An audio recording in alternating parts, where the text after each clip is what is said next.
I will spend whatever it takes to make sure that we get what we want to get.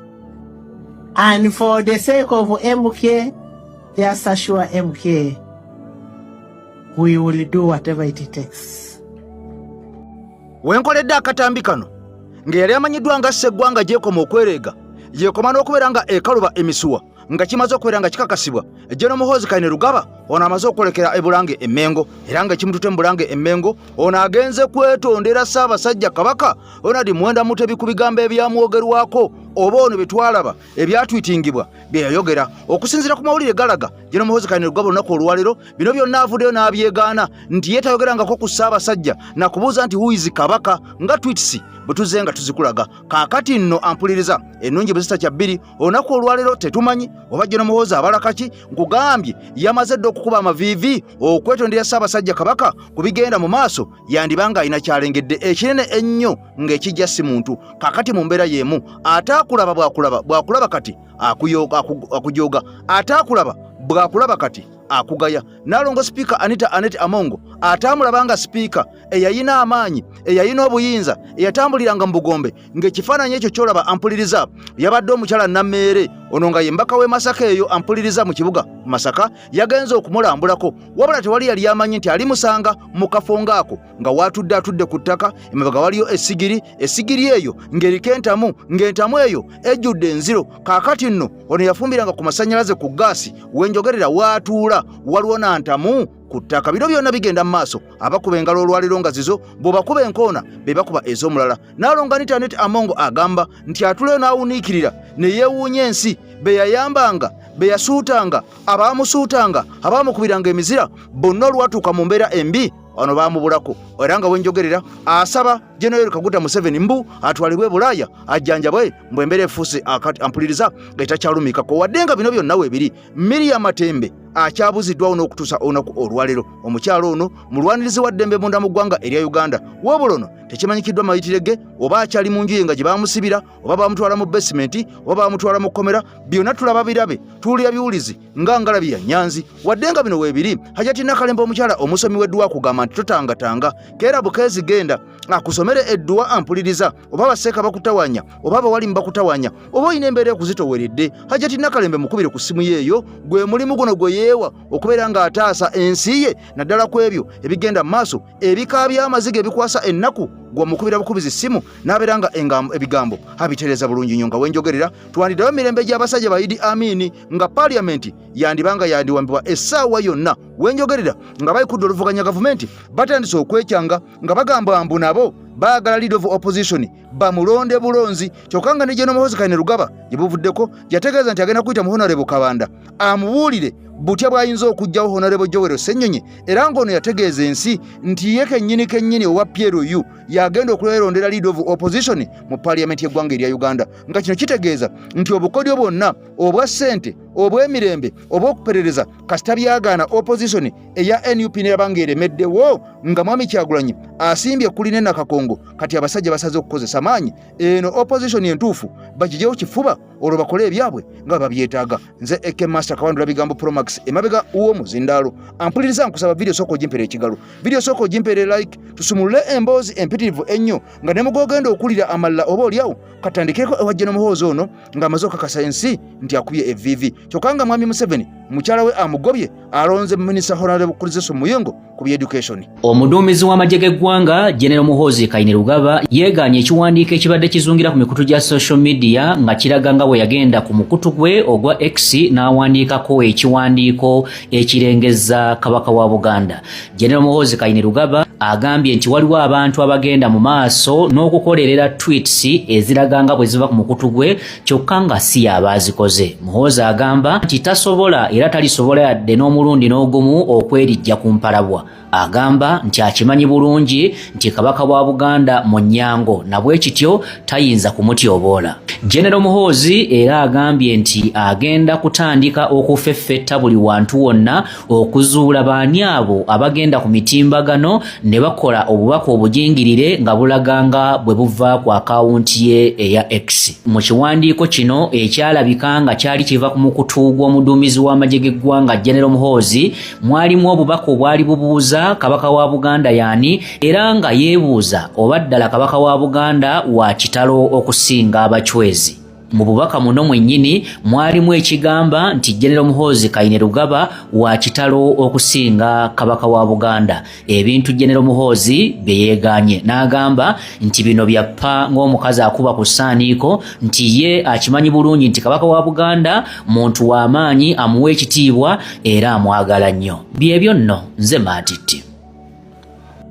Kakati nno ekiwandiiko ekyafuluma wabula ekiwandiiko ekyo tekifulumye lunaku lwa leero. Tekifulumye eggulu, kifulumye ennaku eziwerako wakati w'ennaku 3 n'ennaku 5 emabega. Kino nga kyali kyoleka nga omukulu General Muhoozi Kainerugaba mbu bwe yali ategeezezza nti agenda kubeera ng'akwata Katikkiro Charles Peter Mayiga amuteeke mu kkomera. Oluvannyuma lw'okubeera mbu ono yategeeza nti agenda kusooka akwate Ssenyonyi amuggalire ne Ssemuju abateeke mu basement. Kati ono yategeeza okusinziira ku tweets yategeeza agenda kuzzaako Katikkiro Charles Peter Mayiga naye amuteeke mu kkomera oluvannyuma lw'okubeera nga TV yaabwe mbu yali epresentinga ebintu ebya idiots eby'abantu abasiru oba ebintu eby'ekintu ekisiru nga TV byeteeka ku mpewo abantu ne babiraba. Kaakati nno ono yayongerako n'ategeeza nti wuyizi kabaka yaani oyo yeeyita omunene okusinga abachwezi. Kati olunaku olwaleero ono avudde ebigambo ampuliriza n'ali ebigambo bye ng'agayagaya sumbuusa. Ono ng'ategeezezza ensi nti ye takigezanga nako takirowoozanga nako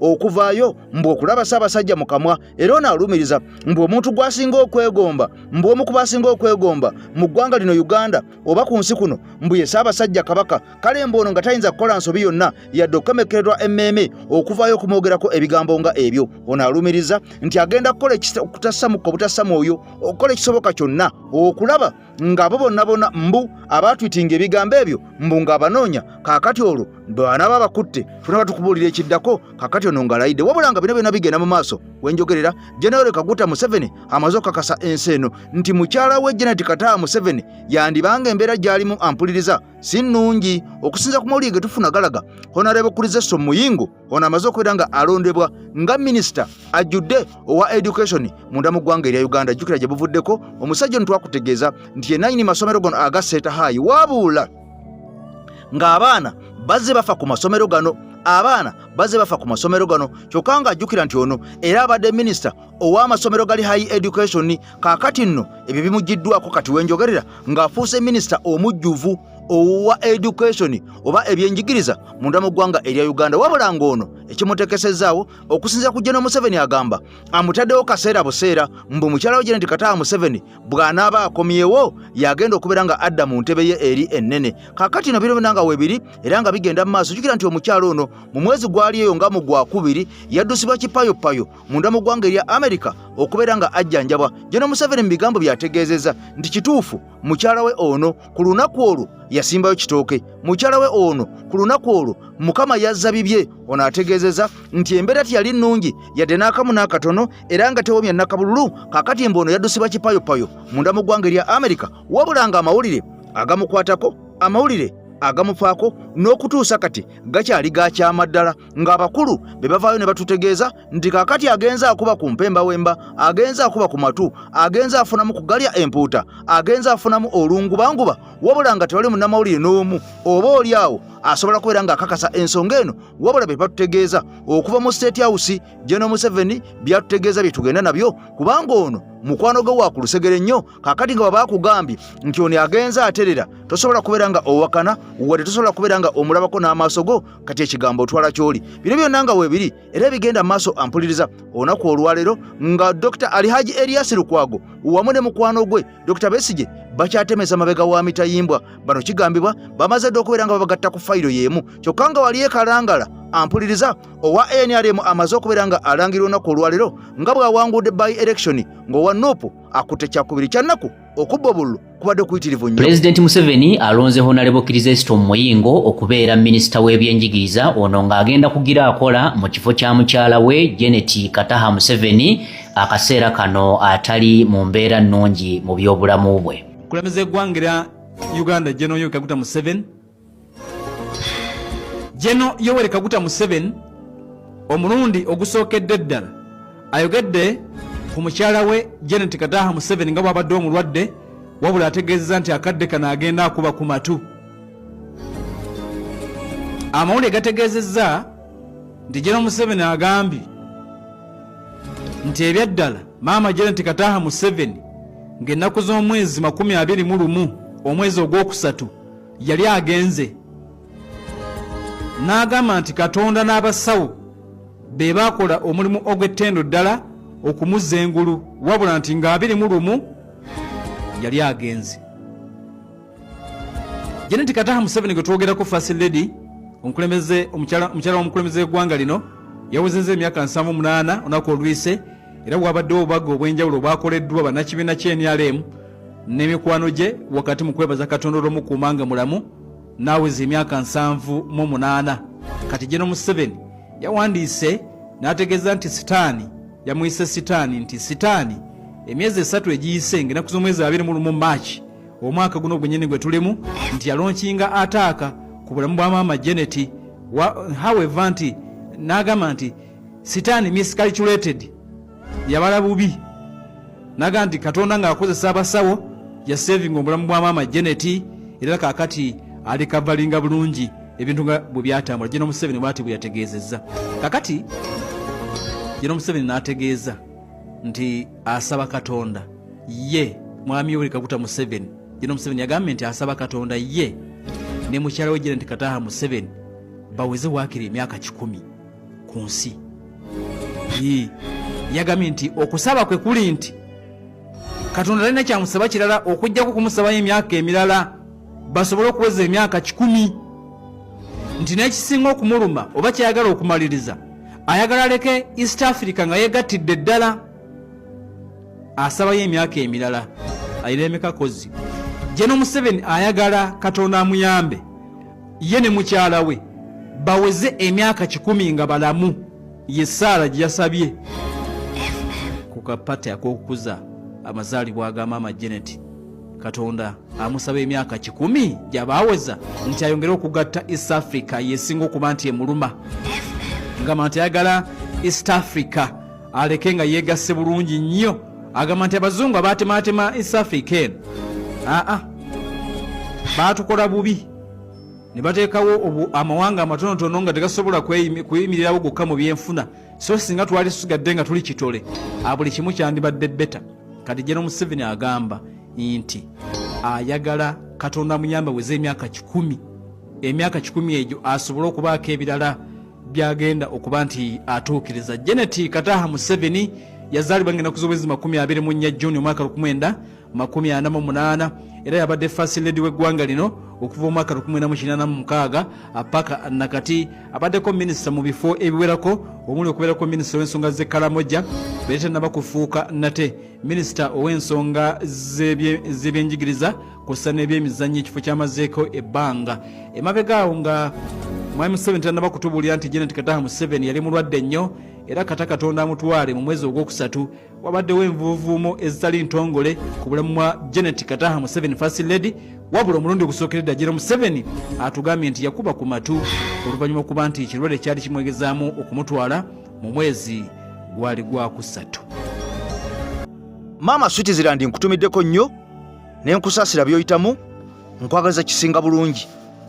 Abalwadde Mukama Katonda abanyigenyige embeera esobola okubeera nga edda mu nteeko, wabula nga muganda nkakeeto ebigambo birungi si birungi, njagala owulize bino maze okubeera nga mbikuteerako osobola okubeera nga obitegeera.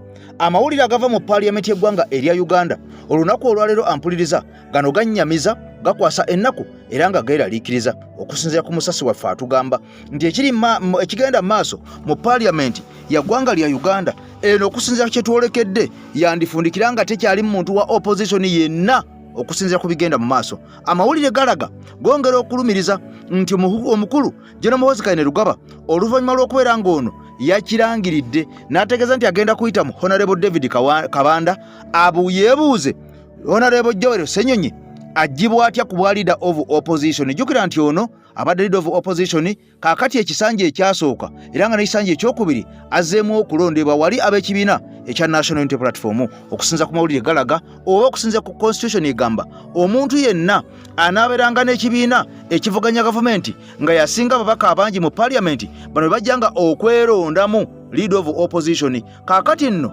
abali mu parliament abalala abali ku opposition bagamba ekyo tebayinza kubeera nga bakikkiriza mbu kubanga nabo abatali bannuupu mbu basobola okubeera nga beekolamu omulimu. Kakati nno ne bavaamu leader of opposition nga leader of opposition ono tavudde buvi mu kibiina kisinga babaka bangi mu parliament bungi. Kakati nno waliwo enteekateeka gye buvuddeko nga baagala omuntu akulya ekibiina ekisinga abantu abangi mu parliament katugatugaze nga Mwami Kyagulanyi nga yeyeberera leader of opposition ng'ensi bweyagala wabula bwe kitaasoboka n'alonda omuntu. Kati bano basazeewo bagendako Salianyi nga General Muhoozi bwe yagambye ampuliriza yagenda omwerondera kati opposition eba eri luddawa munda mu ggwanga erya Uganda. Agenda kuba oba etteeka erigenda kuba nga libafuga ofisi eyo okugiteekako. Era parliament teyakola ensobi awo naawo 206 bakyusaamu mu tteeka eddala lye bayita lyo lyennyini Administration of Parliament Act akawaayiro 8 ne bakyusaamu ne bateekako office eya oyo avuganya akulembera bona bavuganya government mu parliament. Kati ebbaga eryo ligamba ntino omukulembeze owa opposition mu parliament alina okuba nga alondebwa political parties zonna eziri mu parliament. Oba okulondebwa alina okugenda nakwataganya n'abo bonna opposition parties eziri mu parliament. Naye kuva edda nga FDC ekyatwala nzijukira nabo tebali tebakikola bali bakikola bokka. Nakati kyekimu party eya erina ababaka abasinga mu parliament nupu tekonsultinga oba teyebuuzizza ku bantu abalala abali mu political parties eziri mu parliament. Bagenda ekavule ne basalawo ne bagamba kufe twagala ono tebabuuza ba MPs ba nupu abali mu parliament tebababuuza erinnya lijja buzzi ne bagamba twagala ono. Kati ffe tulowooza nti enkola eyo si nnungi kubanga office eyo eri mu mateeka. Kati ne Gunju terimanyi na kumanya ani gwe bayita leader of opposition. Line Gunju njagala musharingise video eno kajanja gana amagunju gonna gategeera olwaleero era gamanye nti Abannayuganda tetuli basiru. Bana abantu okumanya tebategeera adda ne mu constitution n'agikootinga. Kakati Gunju gwe n'abalala abategeera nga gwe njagala okimanye ekisookera ddala leader wa opposition ogambye nti ekyo ekibiina nti ekyekifo oba eyo office eri mu mateeka. Gwe ozengaani okulwanyisa etteeka ali mu office eyo eya leader of opposition oba lob yakoze eki yamenye etteeka ki teeka ki lyotaddewo nti lyamenye gwe nga ali mu kibiina ekiri mu bufuzi oli wa NRM oyimirira otya ku magulu abiri gw'okulumirirwa aba opposition bo baliwa bo boolumirirwa gw'oweki kanima bana abantu basiru nnyo. Omulimu gwa leader of opposition gwe Gunju gwe omulimu gwe kwe kulaba nga gavumenti byekola byebyo byateeka mu manifesto era ng'eteeka okubituukiriza. Weekozaawa kyamu ono leader opposition n'avaayo n'ayogera nti wano kino kikyamu mwandikikoze bwe muti ogwo gwe mulimo gwe gwakoze obulungi 100%. Kati olwokubanga mmwe basajja mmwe temuli bakozi muli balunzi bante temuli bakozi temumanyi na bategekera batya eggwanga liteekeddwa okutambula batya n'aboogera amazima babuulira ebikyamu bye mukola mubalabanga balabe ne mutandika okubalwanyisa.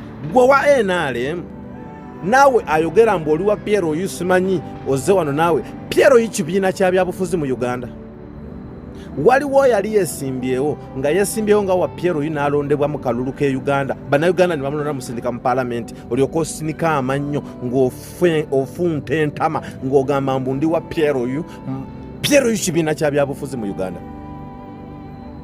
Bano abasajja okumanya tebategeera mmwe leader wa opposition si ye Joel Ssennyonyi musiru gwe njagala okitegeera okuva n'olwaleero. Mmwe basiru mmwe abantu abaleeta leader of opposition zensi ezezaagunjuka ensi ezisajjakudde mu demokrasiya bwe bateekawo leader of opposition baba batunuulidde nti abantu abesimbyewo mu kalulu ku bwa president babeera abantu bangi naye kuliko abantu babiri ab'enkizo y'oyo abadde ennamba emu ne namba 2. Namba emu bw'abanga awangudde n'obululu miliyoni 10, namba 2 n'abanga bamuwangudde n'obululu miliyoni 9, miliyoni 9 ono owookubiri y'aba azikiikirire era zimukkiririzaamu abo baba bannansi abalina ebirowoozo byabwe ono bye yeetisse. Kyebava bagamba nti leader of opposition ateekwa okubeera oyo akutte ekyokubiri mwe beesimbyewo ku bw'okulembeze bw'eggwanga. Ebirowoozo bye bisobole okutwalibwa mu palamenti biyisibwe era nabyo mulimu eby'omugaso gavumenti byeteekeddwa okukolerako abantu bali miliyoni 9 ababa baalonda ono bye baagala kubanga bannansi era okuwakanya gavumenti eriko teguba musango kiri mu mateeka. Kaakati olw'okubanga eyeesimbyewo akutte ekyokubiri ate aba teyeesimbyewo kuba MP tabeera memba wa palamenti alonda omuntu ye nga ye leader wa opposition Kyagulanyi Ssentamu ye leader of opposition era leader of opposition ye Kyagulanyi Ssentamu Gunju gwe si Joel Ssenyonyi. Joel Ssenyonyi akiikirira Bobi Wine His Excellency Robert Kyagulanyi Ssentamu mu parliament kubanga His Excellency Robert Kyagulanyi Ssentamu si member wa parliament singa tasobola kubanga yabadde akontestinga kuba president ate n'abeera ne member wa parliament kati olw'okubanga si member wa parliament atuma oyo member wa parliament gwateeka wa mukiikirire gwe muyita Lopu musiru gwe Gunju gwe. Bino ebisajja omanyi tebitegeera biri mu bukulembeze by accidentally ate buli lwenda ebisajja bino ebinene by'emitwe bino ebitategeera ebyamakudde nga bitukinyeeko nyigira nnyo basajjamu aba DP basajjamu aba FDC basajjamu bampuuga basajjamu bamukaaku basajjamu banyigira nnyo kubanga mwakola kinene okubikkiriza embuzi zino tumaze kubajjawo ne zituuka tutegeera entegeera yaazo. Eggunju lino terimanyi nti baali eyalitumye be bano bakabanda akeera ku makya n'awandiika n'agamba mbu Ssenyonyi bw'aba ayagala okusurvivinga obutagoba mu palamenti ku bwa Lopu agende yeetondere muhoozi. Eryo eggwanga lye tuliko, eryo ly'eggwanga lye tuliko ne kituula awo kiwutta Gunju liri awo ne likola omutwe ne likugamba mbulize mbulirina likootinga n'etteeka naye nga n'etteeka talimanyi n'ekigenda maaso ne kye bayita Lopu takimanyi. Mbuzi bagibbira kalulu ne bagireta mu palamenti. Eri wano ekiikira kirowoozo kyoli mutabani wa Museveni kyeyagamba mbu agenda kugoba gundi kati ekukakasa mbu ekikolera mu tteeka obusiru obubali mwe mugende mulunde ente muwunyirirwe kalimbwe muze bana esivu kyekituufu zino mbuzi teziteekwa kutukulembera. Teri bukulembeze bulimu mu Uganda tewaliwo tribe erimu bajjega nga tribe y'abasajja bano munansonyiwa tribe y'ebisajja bino njega kyova olaba n'abasajja abasooka okujja n'abazungu bakitegeera ne bagamba abasobola security b'engulu abasobola obukulembeze baganda basoga ba central abantu bano basobola kukola mu maka na kulima na kulunda ne babaleka mu kulunda ne mu eyatuleetera ekisiraani kwe kufunaye ekimu ku byo ne bakiwa obuyinza ne kifuuka ki presidency ky'eggwanga lyaffe. Kyova olaba tuli wano tubonaabona olw'ebisajja bino ebitalina bwongo. Mujja kunsonyiwa okukozesa olulimi olukyamu naye bano abasajja banyiiza. Can you imagine owa NRM mbu awakanya leader wa opposition owa NRM nga laleeta ekiteeso okumugjawo owa NRM nga Lopu omulimu gwe to keep government in check aliwo okuwakanya government aliwo kubatereeza na kubalwanyisa ku bikyamu bye bakola. Kati gubalu ono ali mu buyinza ono gubawabula ate agamba mpabula bubi mumugjewo nteekewo nampabula omulala abo baba bategeera nti oyo ampabula bubi muteekewo ono yajja okumpabula obulungi ng'era n'abalonda Lopu akugamba n'abe balina okulonda okumanya mujjega tamanyi na lwaki Lopu alondebwa kibiina nti president yamulonda kubanga oli ye namba 2 yali namba 2 mu kalulu nga bwe mwatubba akalulu ne mugamba nti yakutte ekyokubiri yafuna miliyoni 3 oli ye yandibadde mu kifo ekyo naye olwokwasime ba parliament yensonga ki yateekawo Ssenyonyi kati tekikimanyi gwe balonda shadow cabinet nga balonda mu buli kibiina okumanya bino ebisajja tebitegeera byanywa buto Mmwe mwenna ababadde mu byobufuzi bya Uganda ebya opposition, eno y'ensonga lwaki tubakuba. Eno y'ensonga lwaki tubagamba nti mwali muyambako buyambi Museveni bwa Medi Nsereko, mwali muyambako buyambi Museveni kufuga. Yeno ensonga. FDC yabeerawo emyaka 10, babadde babeera ne rope, bakyusiza balopu bangi, naye tewali olopu gwe baali balwanyisiza okutuusa lwe tufunye balopu abakyalejinga gavumenti abakola emirimu gyabwe, kwe kutandika okulaba zino embuzi nga zijja zitwasamira. Salamu alaikum. Agati Nakalembe omusomyi w'edduwa. Bw'oba wenyiye embeera embi yankusomere ku dduwa. Abali ebweru mirimu gigaanye, papula zeesibye, kino kyekyoto kwensabira omukisa, kobe ng'odiriddawa wali wenkusabira n'ofuna emikisa. Ky'oba olabanga abirira ebinyonyi ebitalina kyakulya, naawe atalina mulimu jankusomere ku dduwa ofuna omukisa. Eno ennyanja kwesira buli kimu ekisira ne kiba kikujjudde nekikasuka mu nnyanja nekikunta nekigenda. Nze Agati Nakalembe gambawo ennamba yange yeeno 075237529. Temuddeeyo nemwebakira ebizibu mukobe ku nnamba yange eno.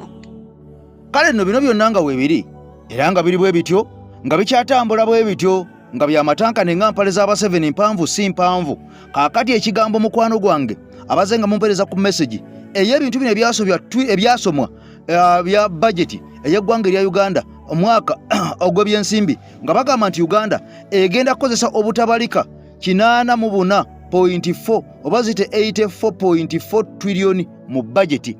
Nga muŋŋamba mbatemere nga muŋŋamba mbannyonnyole ebintu bino ebya budget kubanga bikwatagana nnyo bintu by'okubala mathematics oyo, ate nga nze saali mulungi mu mathematics, amazima gennyini saagala mbalimbe. Mathematics yangwa kono, ekintu kye nategeeranga obulungi bye byafaayo, oba muyite history oba mpita historian. Kaakati nno olunaku olwaleero nga muntadde ku ddimu eddene baganda bange, bantu bange, nga mulintumye mbungene mbatemere budget eno efaanana etya, etambudde etya, tufuniramu wa, twewoze tutya, tugenda kukola tutya. Kaakati nange nasazeewo ate eddimu eddene ne ndyetikkula bukolokolo nga bwe mwali nkwasizza, era nga bwe wansabye muganda wange Nikolai, eddimu lino sigenda kubeera nga ndikwatako nze kennyini okulikutemera, wabula nga ndabamu obusente trillion 11 ezo tugenda kubeera nga tuzeewola. Wabula nga kye nasinga okutegeera mu budget eno, esente ezisinga obungi ezigenda okukozesebwa mu budget eno zigenda kuva mu ffe bannayuganda. Oba oyagala oba toyagala, weetegekere emisolo emiyitirivu ennyo.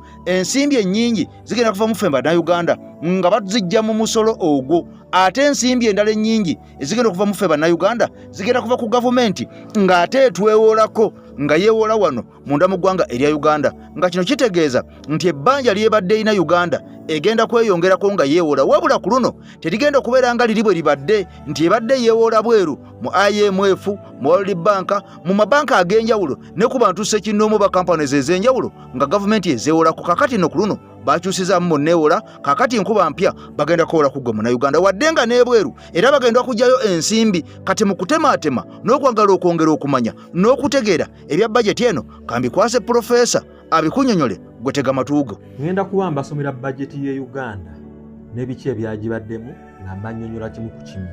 Njala mugoberere. Gavumenti egenda kukozesa 84.3 trillion Ugandan shillings bwe butabalika 84. Ekyesanyu ekiriwo nti ssente ezisinga obungi zigenda kuva mu ffe bannansi, gwe nange, mu kye bayise domestic funding. Ekyo kirungi nnyo kubanga gavumenti egenda kukendeeza okwewola wabweru esobole okukozesa ssente z'abannansi. Kitegeeza gwe nange tulina okuwola gavumenti esobola okutambuza emirimu gyayo nga bagenda ogikusomera. Osobola okuwola gavumenti okutandikira ddala ku mitwalo 10 ng'oyise mu bills and bonds, ate era gavumenti ejja nakufunamu mu misolo. So ssente ezisinga ffe tugenda ozeeweerayo.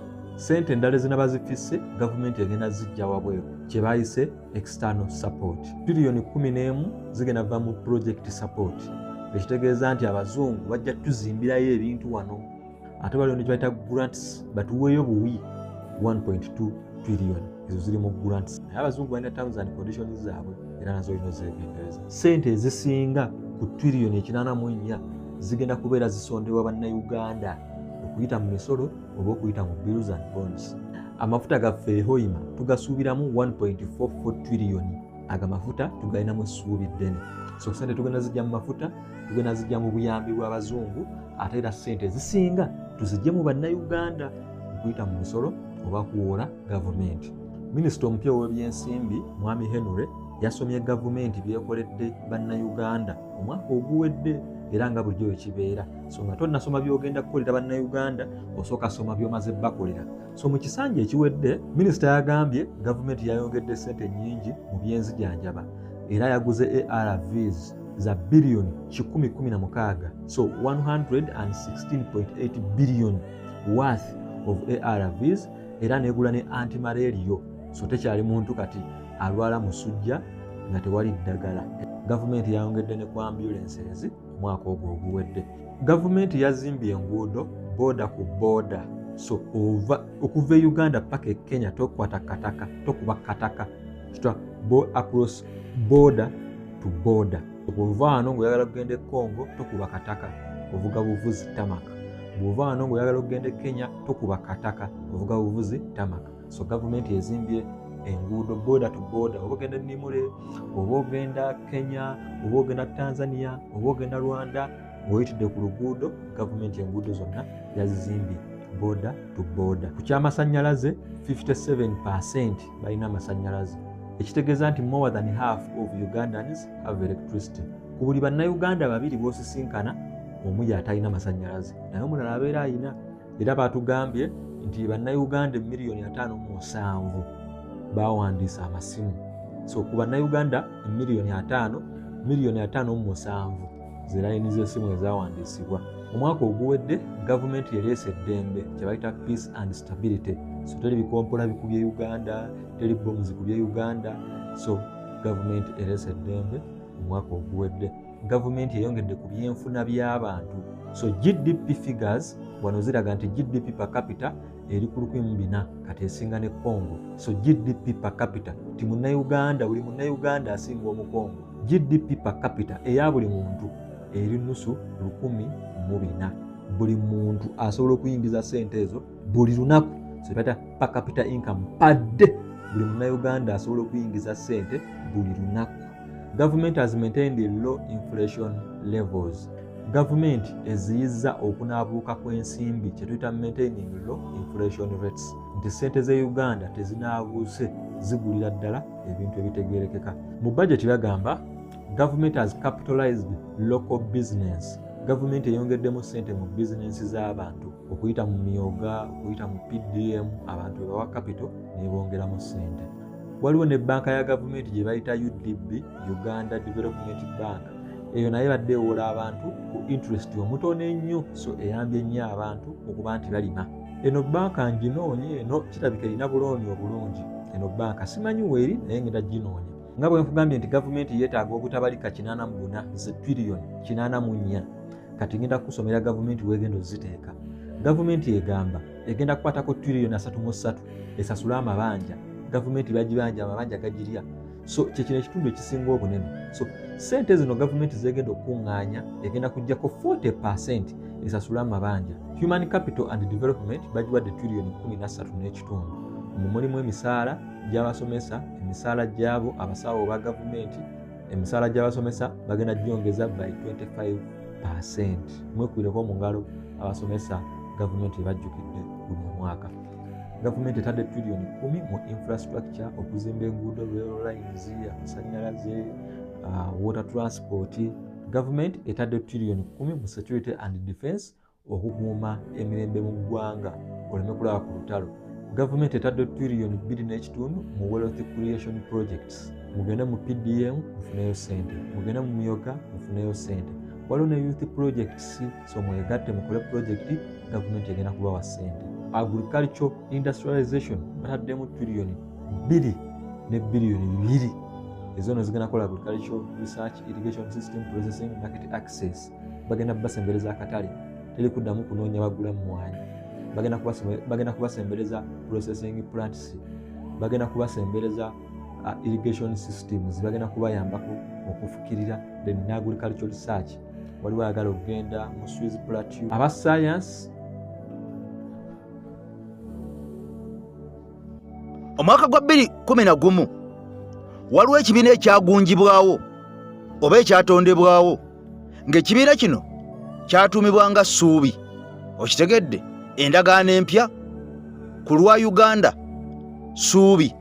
Kaakati ekibiina kino kyalimu abantu ab'enjawulo ennyo ng'abamu mu byobufuzi by'eggwanga ebya Uganda nakati bakyaliwo, wadde nga mu paaliyamenti wasigaddeyo batono nnyo, era nga bwebabala oteeka okuba nga obabalira ku ngalo abaali mu Ssuubi.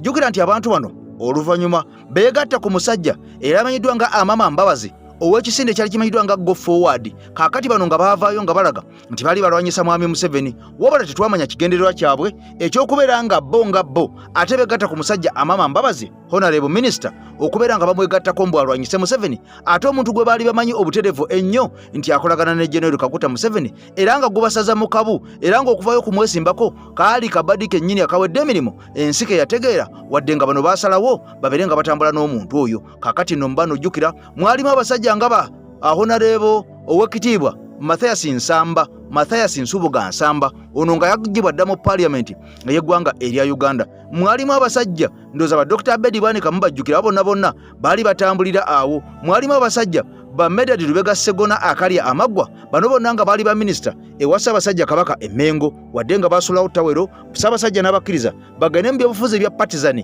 Kaakati bano be bamu ku baavaayo okwagira omusajja amanyiddwa nga Amama Mbabazi. Eyo nno si ensonga olwaleero mwantegeezezza ku kakensa ono bwe yatunnyonnyodde ku nsonga y'omukyala Alhaji Elias Lukwago. Abasinga ne mugamba temwagimatidde, ng'ono alumiriza mbu mukyala Elias Lukwago yandibanga naye yawereddwa mukisa kuvaayo ensi emutegeere nga bamaze okubeera nga bakwata bbawe nga bwe twamulaba ng'atwaliddwa mu basement, ono nga yambaziddwa ne pampa, ekintu ekiswaza ennyo, wadde nga bamu bagamba mbu kano konna bali mu kabaddi era mbu bino byonna babiteesaako babimukole bamuhumiliating ensi erowooze mbu bya ddala. Kaakati nno olwo ba opposition abatuufu bongere okubeera nga batya, n'abo aboogera ennyo bongere okutya kubeera nga boogera. Kaakati amaloboozi gaabwe n'emitwe babikuumire ku ttaka. Mu mbeera eno nakutegeeza olunaku olw'okwosajjo lwabadde lwaggulu gwe yansabye emboozi eyo n'enkuwa muganda wange n'akunyonyola emboozi eyo. Lwaki emikago munda mu ggwanga erya Uganda gyagaana? Lwaki ba opposition munda mu ggwanga erya Uganda bakyatugwa kkono? Lwaki opposition ebaddewo entuufu eyaddala? Abantu basibiddwa nnyo, abantu bafudde, abantu bamenyekeddwa emitima, abantu batulugunyiziddwa nga ne bwenjogerera kati bagenda gijjisawo maanyi ebyeddembe byagaanye.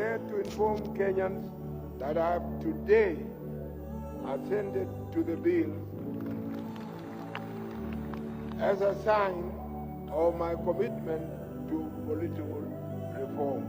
Tulabye ba honorables opposition yibaddewo ba nambozi bonna nga bakyaliwo mu tewali division ino simanyi no nupu simanyi no biki nga they are all united. Kati simanyi what happened. Nze Lukwago Swali, yes, ntandise ne video yaliko president wa Kenya mukulu Daniel Arap Moi nakyemalira, yali nakyemalira natamanyi kano kayiringu ke tulina wano. Then nenzizaako video ya mukyala wa Lukwago, Agent Provocation. Mukyala oyo Museveni gwe yatusindikidde okutukyankalanya nga opposition mu Uganda. Now Daniel Arap Moi mu 1991 yaita delegate conference ya KANU mu Nairobi nga opposition bali nyenkule. Okay, baagala kuzaawo nkola ya bibiina bingi, multi-party system. Daniel Arap Moi gye yali ajjeewo. Kakati bano abaali balya mu Daniel Arap Moi bakwata obuzindaalo batandika okwogera bawaana, era ffe tetwagala nkola ya bibiina bingi, twagala one party system. Ne boogera. Daniel Arap Moi n'akwata akazindaalo n'abagamba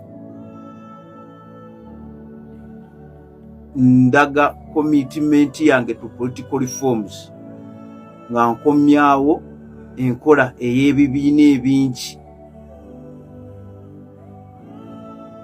Badelegate ba KANU ne beewuunya bonna ne babeera shocked. N'abagamba siri contradicting my view on political parties, but pressure ensusseeko okuva mu Western government, Western media ni Western institutions nga IMF ne World Bank.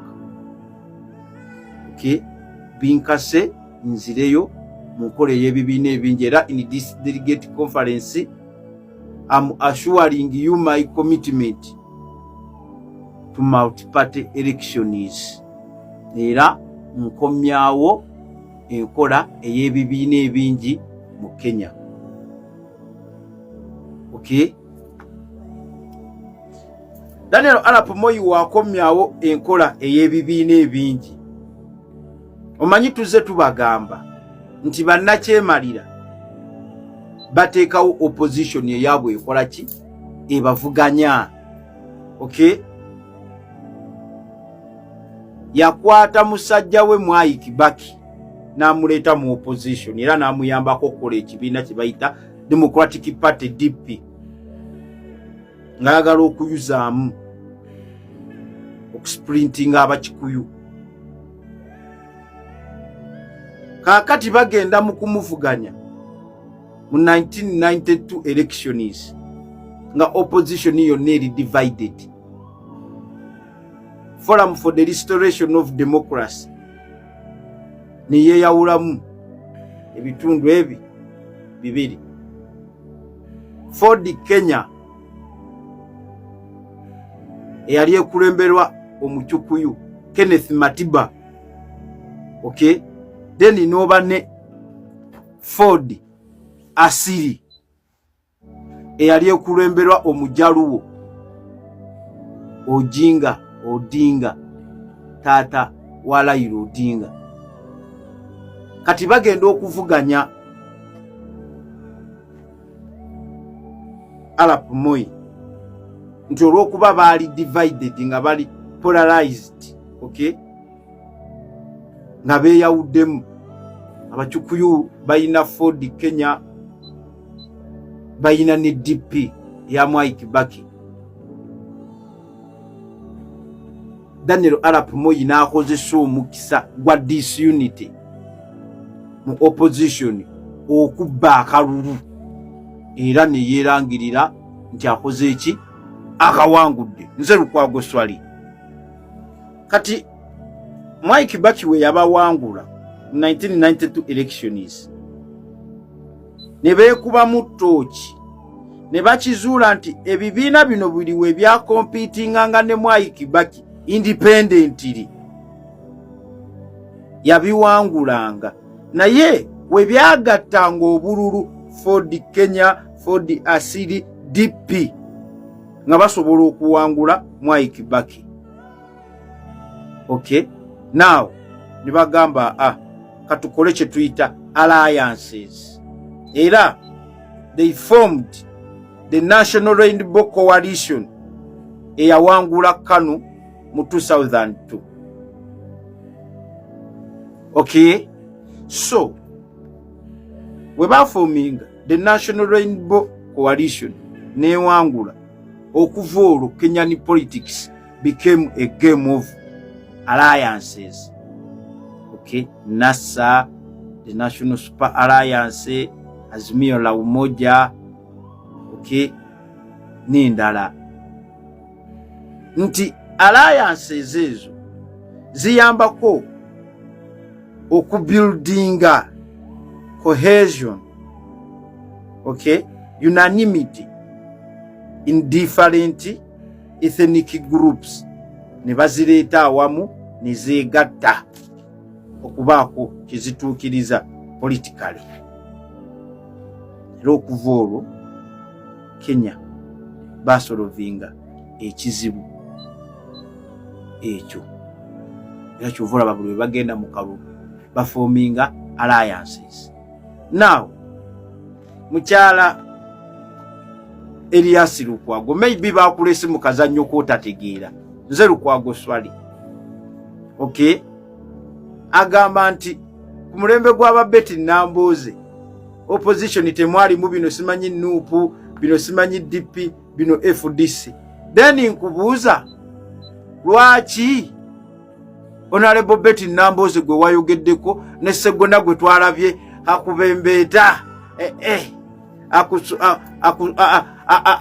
akugira akuwembejja ate omulodi tebamusibye kati ya izini charge Sseggona weegendereze nno ssebo tukulaba byokola lwaki baava mu DP eyali etuuse okwawukanamu okweyawulamu good DP bad DP obadde ku planet kimaazi sengendo biki obutabeera nga omanye ebintu ebyo mukyala Elias Lukwago ono nga kye baakutisse kinene okusinga ky'osuubira good DP genda obuuze madamu teacher Betty Nambooze okay lwaki yagamba mount omutwe yeetisse ensujju munda ya yero wabweru wa green Nambooze oba ye mawu yamuyita kinti munda ya red waggulu oba ya yero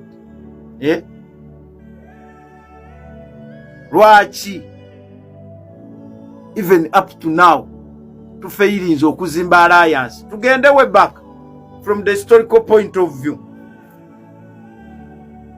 1962 elections kabaka yekka yali yagala independence ya Buganda okay n'amaanyi ga kabaka gabeerenga gakuumibwa kuba Buganda yasooka nezirako legal elections Abangereza ne bagiwooyawooyawo ne bagiwooyawooya nejja bajja ne gundi yaabwe bajja n'akabina kabwe ke bayita kabaka yekka kaagala maanyi ga kabaka then ne UPC naturally they were enemies ne beegatta basobole okuwangula DP. It was a mere marriage of convenience that kabaka yekka alliance okay tebakukola out of love wabula bayina ebigendererwa byabwe abakulimu era we bamala bawangudde wedding we yamala ne bafuna independence 1962 tufunye independence 1966 kabaka Badaudi Ochenge bagamba obote va ku ttaka lya Buganda 1966 obufumbo ne buggwawo mukyala Elias Lukwago muli eyo wetuvaayo 1979 waliwo abaforminga Uganda National Liberation Front UNLF mainly to fight Amini era bwe bamala okulwanisa Amini nesaanawo kyala Elias Lukwago watugambye mbu opposition ebadde nga temuliimu bino byakweyawulayawulamu kati then twagala tubuuze ekibuuzo bumwe nga abasomyeko the land friends what has failed alliances within Uganda lwaki nezo eziba zikoleddwa ziwunzika era zisaanyeewo nga n'ekigendererwa kyazo tekituukiridde ye NRF yasaanawo okay it was formed in 1979 to fight Amin and after fighting Amin tetwadda mujjuwulirako Museveni mu 1982 ye yayina Popular Resistance Army nga Yusuf Kironde Lule ayina Uganda Freedom Fighters okay bagiforminga nefuuka the National Resistance Army naye nga Kironde wadde Yusuf Kironde Lule yafa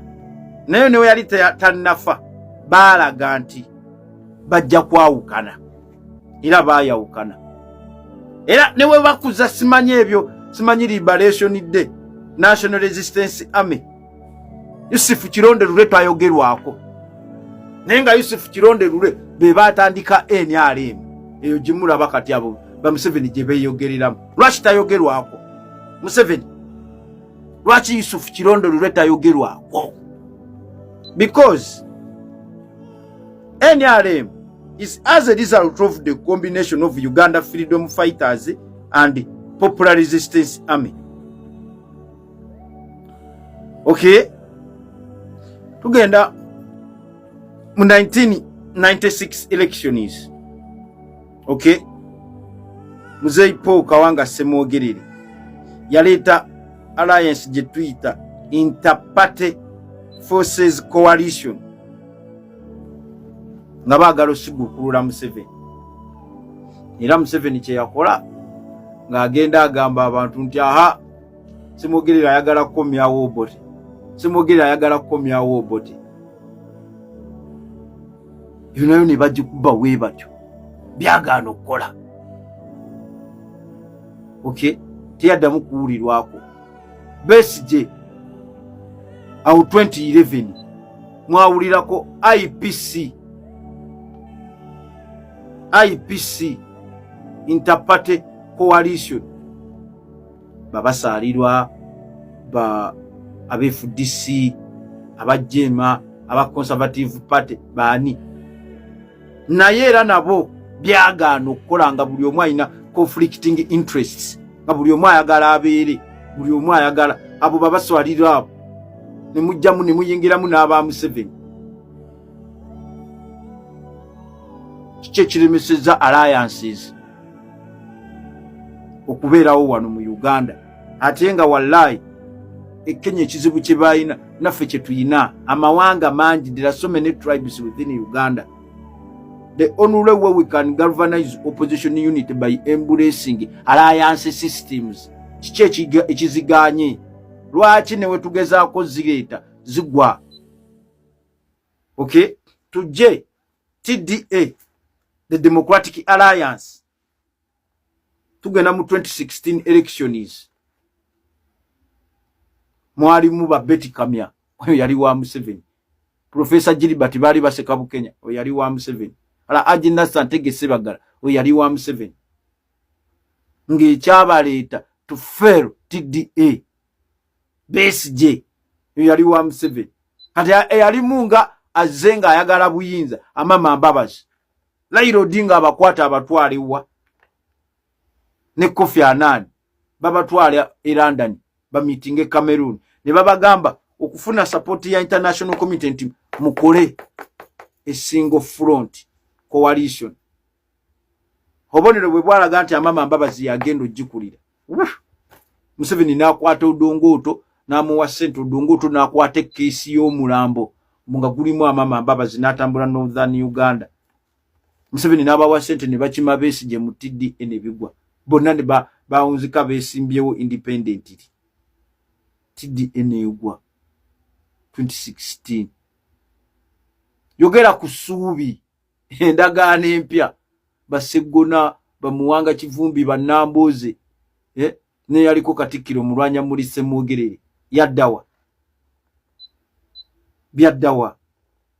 Tuvaawo mu 2016 elections waliwo FOC, Activities for Change, Mpugamana eriwa alliance eyo yaddawa.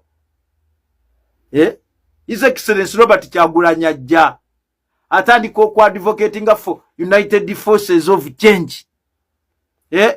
Batandise nga wembalabye awo ku kooti e Makindye nga bakola obuntu bwabwe bwe batukola akoledda. President olwaze abagambye twegatte. Waliwo obusajja obwo simanyaka akadda mu kigundi kya bidandisa lyako kafu kutabuli wamu buli we kalaba abakuŋŋanye nga kajja akakulembera simanyike kaani nkerabidde erinnya naye kabeera nnyo ku TV okwo ku BBS telefine eyo TV ya Museveni eyo ne bamayiga erinnya lyako ndyerabidde nenda kati buli awo bakulembeze bange mumazeemu nnyo amanyi we mwetabye mu bintu bye mumanyi ebitaliiyo. Pulezidenti baamukubisa n'obuseppiki United Forces of Change. What happened to the United Forces of Change? They frustrated His Excellency Robert Kyagulanyi's attempts to unite opposition. N'agamba nze kangende muli negattako nga while on the way oba muli negattako nga tutuuse. Okay, tuba tuli awo nga Mpuuga aleeta the Democratic Alliance era gye yafudde simanyi the Democratic biki deforestation yakifudde kibiina kya byabufuzi aba DP ne baleetayo gye tuyita DP buloko yawunzika mukama waabwe Mayiga abagambye mugende mu Nuupu